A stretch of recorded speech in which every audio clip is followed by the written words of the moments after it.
فَإِذَا وَجَبَتْ جُنُوبُهَا فَكُلُوا مِنْهَا، یہ چوتھے رکوع میں بھی لفظ آیا کلو منہا، اس لیے کہ بعض جگہ پر یہ غلط فہمی پیدا ہو گئی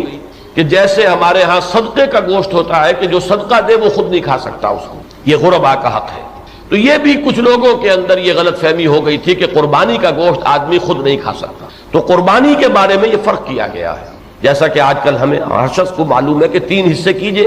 ایک حصہ اپنے لیے، ایک حصہ اپنے جو اعزاء و قارب ہیں ان کو ہدیتاً، اور ایک حصہ اللہ کے نام پر اس کا لازماً دیا جائے، تو کلو منہا کو دونوں جگہ پر لایا گیا، کھاؤ، اس میں کوئی بات غلط نہیں ہے، حرام نہیں ہے، بلکہ یہ کہ وہ جو حج کے 3 دن ہے بعد میں اس کو تو کہا ہی گیا ایام و اکل و شرب، یہ تو کھانے پینے کے دن ہیں، یہ گویا کہ ایک الہی جشن ہے، یہ توحید کا ایک جشن ہے جو منایا جا رہا ہے کہ اللہ کے نام پر جو جانور ذبح کیے گئے اب وہ گوشت پکاؤ اور کھاؤ، اور نہ صرف یہ کہ خود کھاؤ بلکہ جو سائل ہیں، غریب ہیں، ان کو دو، ان غریبوں میں وہ بھی ہوں گے کہ جو بیٹھے ہوئے ہیں، قناعت کیے ہوئے ہیں، وَاطِعِمُوا الْقَانِعَ وَالْمُعْتَرَ، جو قناعت کیے ہوئے ہیں وہ مانگنے کے لیے نہیں آتے، جا کے ان کے گھروں تک پہنچاؤ، ان تک بھی یہ بات جو ہے خود پہنچاؤ، اس کے لیے خود محنت کرو، اور وہ لوگ کہ جو مانگنے کے لیے نکل آتے ان کو بھی دو، وَاطِعِمُوا الْقَانِعَ وَالْمُعْتَرَ كَذَلِكَ سَخَّرَهَا لَكُمْ، اسی طرح اللہ نے انہیں تمہارے لیے مسخر کر دیا ہے، اتنا لمبا چوڑا جانور اونٹ،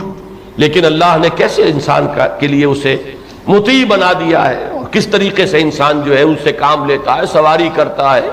اس کو استعمال میں لاتا ہے، پھر ذبح کرتا ہے۔ اب میں ایک موضوع لے رہا ہوں، یہ جو قربانی کا مسئلہ ہے، اس کے بارے میں ایک زمانے میں تو بہت منکرین حدیث کی طرف سے اس کے خلاف بڑی جو ہے ایک مہم چلی تھی کہ ختم کیا جائے اس کو، یہ خواہ جو ہے خرچ ہوتا ہے بہت بڑا اور ضائع ہوتا ہے گوشت، اتنے بڑے پیمانے پر گوشت ہوتا ہے، کھایا نہیں جاتا۔ اچھا ایک زمانے میں فریج بھی نہیں تھے، یہ بھی نہیں کہ آپ محفوظ کر دیں، گوشت ضائع بھی ہو سکتا تھا، اور بھی چیزیں جو ہے وہ گوشت کی وہ صحیح طور سے استعمال نہیں ہوتی تھی، تو اس کے اوپر بڑا پروپیگنڈا منکرین حدیث کا رہا کہ یہ جو ہے قربانی صرف حج کے موقع پر ہے۔ میں اس کی نفی کے لیے آج آپ کو بتا رہا ہوں کہ سورہ حج کے اندر جو 2 رکوع ہیں، ایک چوتھا ایک پانچواں، چوتھے رکوع میں بھی قربانی کا ذکر ہے، پانچویں میں بھی قربانی کا ذکر ہے،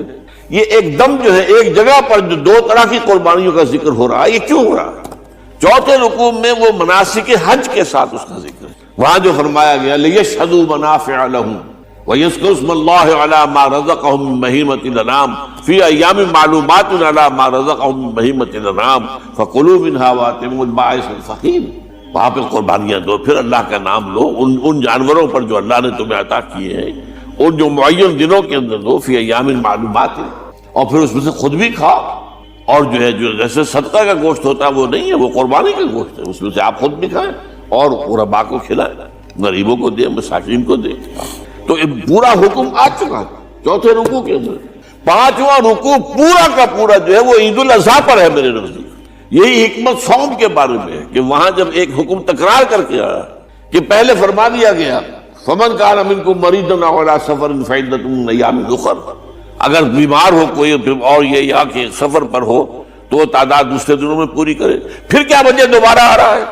شہر رمضان الذی انزل فیہ القرآن ھدی للناس وبینات من الھدی والفرقان فمن شہد منکم الشہر فلیصمہ ومن کان مریضا او علی سفر فعدۃ من ایام اخر۔ کیوں؟ یہ تو ادبی اعتبار سے یہ کلام کا عیب شمار ہوتا ہے، تکرار بلا کسی سبب کے، نہیں سبب کے بغیر نہیں۔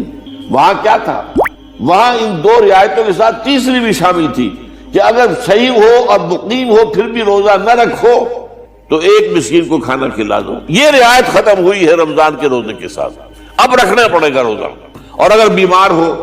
یا سفر پر ہو تو ٹھیک ہے دوسرے دنوں میں پورا کرو، پورا کرنا لازم ہے اس کو۔ تو یہ چیز جو ہے یہ در حقیقت کسی وجہ سے ہوتی ہے۔ بالکل یہی بات ہے سورہ حج کے چوتھے رکوع کے اندر وہ جو قربانی ہے حج کے ساتھ اس کا ذکر آ چکا۔ اب سنیے یہ جو آ رہا ہے، فرمایا وَلِكُلِّ أُمَّةٍ جَعَلْنَا مَنْسَكًا، ہر امت پر ہم نے ایک جو ہے قربانی کا معاملہ نازل وہ جو ہے فرض کیا ہے۔ میں نے چونکہ آج شروع میں کہا تھا کہ صوم اور حج میں کچھ مشابہتیں ہیں، دیکھیے صوم کا حکم بھی آیا تھا تو کس طور سے آیا تھا؟ یا ایھا الذین آمنوا کتب علیکم الصیام کما کتب علی الذین من قبلکم لعلکم تتقون۔ اہل ایمان تم پر روزہ رکھنا فرض کیا گیا جیسے کہ فرض کیا گیا تھا ان پر جو تم سے پہلے تھے۔ یہاں پر اسی حوالے سے بات ہو رہی ہے کہ مسلمانوں یہ قربانی صرف تم پر فرض نہیں کی جا رہی، یہ تو ہر امت پر، ہر نبی ہر رسول کی امت پر۔ وَلِكُلِّ أُمَّةٍ جَعَلْنَا مَنسَكًا لِيَذْكُرُوا اسْمَ اللَّهِ عَلَيْهَا، تاکہ وہ نام لیں اللہ کا، عَلَىٰ مَا رَزَقَهُم مِّن بَهِيمَةِ الْأَنْعَامِ، جو کچھ اللہ تعالیٰ نے انہیں رزق دیا ہے، یہ چوپائے جو ہیں حیوانات قسم کے، ان پر اللہ کا نام لے کر چھری پھیری جائے، اللہ کے نام سے ان کو ذبح کیا جائے۔ فَإِلَٰهُكُمْ إِلَٰهٌ وَاحِدٌ فَلَهُ أَسْلِمُوا، تو یہ جان لو کہ اس قربانی کی اصل روح کیا ہے، وہ یہ ہے کہ اللہ تمہارا ایک الہ ہے، اسی کے سامنے تمہیں سر جھکانا ہے۔ یہ روح تقویٰ اگر نہیں ہوگی تو یہ قربانی بے معنی ہو جائے گی۔ نماز و روزہ و قربانی و حج یہ سب باقی ہیں، تو باقی نہیں ہے۔ جب اللہ تعالیٰ کے ساتھ تعلق نہیں ہے تو یہ ساری چیزیں ریچولز بن جائیں گی۔ اب یہ بھی ہوتا ہے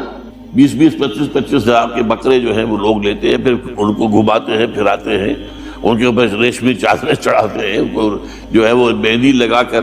بہرحال وہ چیزیں جو ہیں یہ اظہار اس طرح کا یہ تو پسندیدہ نہیں ہے۔ تو یہ تو لوگوں کو دکھانے کی بات ہے اور اپنے پیسے کی جو ہے اپنی دولت کے اظہار کا ایک ذریعہ ہے، لیکن یہ کہ بہرحال قربانی انسان کرے اور یہ کہ اس کے اندر روح جو ہے تقویٰ کی وہ موجود ہوگی۔ فَإِلَٰهُكُمْ إِلَٰهٌ وَاحِدٌ فَلَهُ أَسْلِمُوا وَبَشِّرِ الْمُخْبِتِينَ، اور اے نبی ان لوگوں کو بشارت دے دیجئے کہ جو اللہ کے سامنے جھکے رہتے ہیں، خشوع اور خضوع کی شکل اختیار کرتے ہیں۔ الذین اذا ذکر اللہ وجلت قلوبہم، وہ لوگ کہ جب اللہ کا نام لیا جائے تو ان کے دل لرز اٹھتے ہیں۔ والصابرین علی ما اصابہم، اور صبر کرنے والے جبکہ اس چیزوں پر کہ جو اللہ کی طرف سے ان پر آ گئی، وہ مصیبتیں، کوئی تکالیف۔ والمقیم الصلاۃ، اور نماز کو قائم کرنے والے۔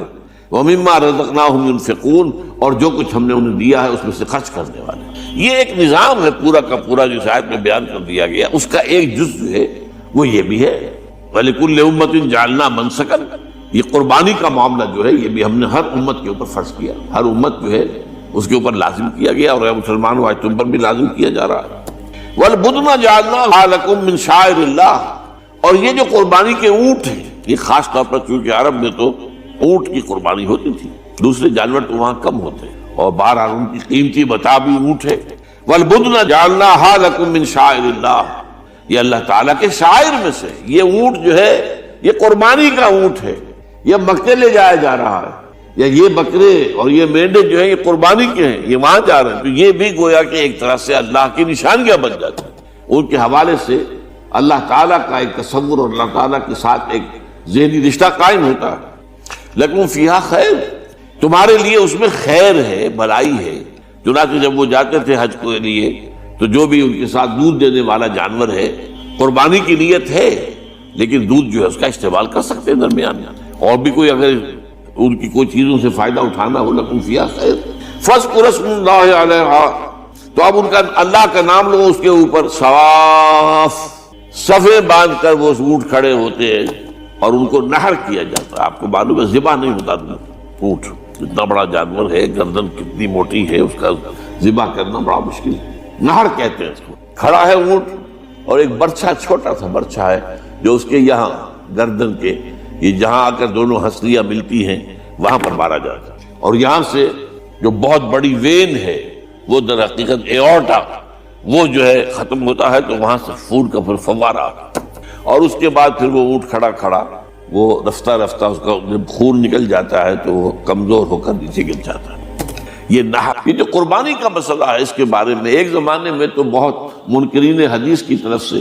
اس کے خلاف بڑی جو ہے ایک مہم چلی تھی کہ ختم کیا جائے اس کو، یہ خام خواہ جو ہے خرچ ہوتا ہے بہت بڑا اور ضائع ہوتا ہے گوشت، اتنے بڑے پیمانے پر گوشت ہوتا ہے، کھایا نہیں جاتا۔ اچھا ایک زمانے میں فریج بھی نہیں تھے، یہ بھی نہیں کہ آپ محفوظ کر دیں، گوشت ضائع بھی ہو سکتا تھا، اور بھی چیزیں جو ہے وہ گوشت کی وہ صحیح طور سے استعمال نہیں ہوتی، تو اس کے اوپر بڑا پروپیگنڈا منکرین حدیث کا رہا کہ یہ جو ہے قربانی صرف حج کے موقع پر ہے۔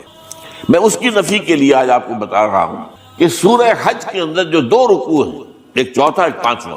چوتھے رکوع میں بھی قربانی کا ذکر ہے، پانچویں میں بھی قربانی کا ذکر ہے۔ یہ ایک دم جو ہے ایک جگہ پر جو 2 طرح کی قربانیوں کا ذکر ہو رہا ہے، یہ کیوں ہو رہا ہے؟ چوتھے رکوع میں وہ مناسک حج کے ساتھ وہاں جو فرمایا گیا لِيَشْهَدُوا مَنَافِعَ لَهُمْ، وَيَذْكُرُ اسْمَ اللَّهِ عَلَى مَا رَزَقَهُم مِّن بَهِيمَةِ الْأَنْعَامِ فِي أَيَّامٍ مَّعْلُومَاتٍ عَلَى مَا رَزَقَهُم مِّن بَهِيمَةِ الْأَنْعَامِ فَكُلُوا مِنْهَا وَأَطْعِمُوا الْبَائِسَ الْفَقِيرَ، وہاں پہ قربانیاں دو، پھر اللہ کا نام لو ان جانوروں پر جو اللہ نے تمہیں عطا کیے ہیں، اور جو معین دنوں کے اندر دو، فی ایام معلومات، اور پھر اس میں سے خود بھی کھاؤ،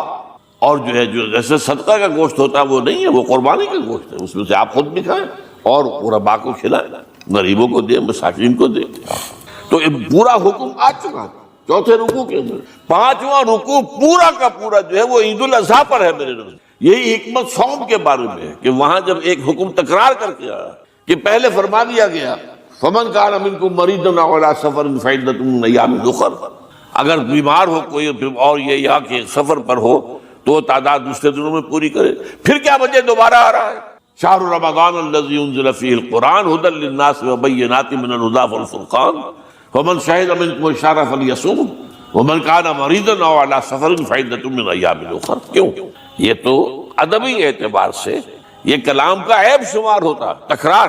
بلا کسی سبب کے، نہیں سبب کے بغیر نہیں۔ وہاں کیا تھا؟ وہاں ان دو رعایتوں کے ساتھ تیسری بھی شامل تھی کہ اگر صحیح ہو اور مقیم ہو پھر بھی روزہ نہ رکھو تو ایک مسکین کو کھانا کھلا دو۔ یہ رعایت ختم ہوئی ہے رمضان کے روزے کے ساتھ، اب رکھنا پڑے گا روزہ، اور اگر بیمار ہو یا سفر پر ہو تو ٹھیک ہے دوسرے دنوں میں پورا کرو، پورا کرنا لازم ہے۔ تو یہ چیز جو ہے یہ در حقیقت کسی وجہ سے ہوتی۔ بالکل یہی بات ہے سورہ حج کے چوتھے رکوع کے اندر وہ جو قربانی ہے حج کے ساتھ اس کا ذکر آ چکا۔ اب سنیے یہ جو آ رہا ہے، فرمایا وَلِكُلِّ أُمَّةٍ جَعَلْنَا مَنْسَكًا، ہر امت پر ہم نے ایک جو ہے قربانی کا معاملہ نازل وہ جو ہے فرض کیا ہے۔